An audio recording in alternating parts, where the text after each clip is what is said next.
Good afternoon, everyone. I'm Nadia Christina, co-founder of PM Forum and editor of PM Magazine, and I'm delighted to welcome you to today's webinar, where we will be exploring a new era in B2B brand building and contemplating where the pandemic is taking us. Same. Now, just for the sake of a mnemonic here, I've made a simple equation. 2 S's and 3 A's stay the same, 3 T's are changing. First of all, the real purpose of brand building, which is to build client trust and advocacy, to seek market differentiation in a sea of sameness. Many of you law firms and accountancy firms out there, the world doesn't really see you as hugely different from each other. It's seen as a sea of sameness.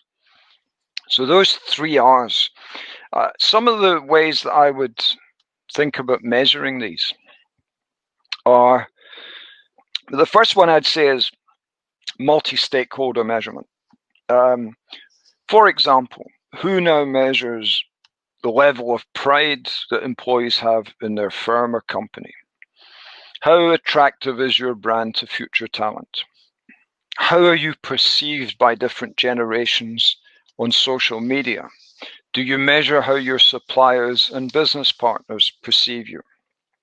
Do you measure how you are helping or hindering society or the environment?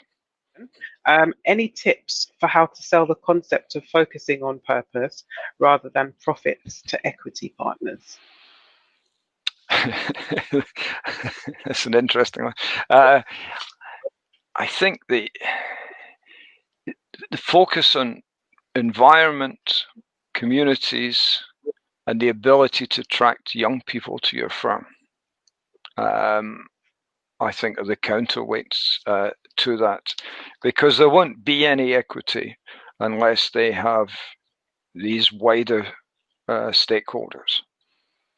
And anyone that doubts that, look at some of these very mercenary companies who are currently collapsing when their sole aim is profit.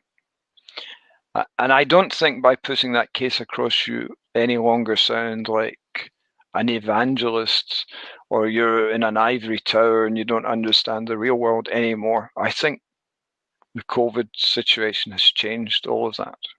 I would persevere with it and don't be put off by cynicism. Even law firms are changing.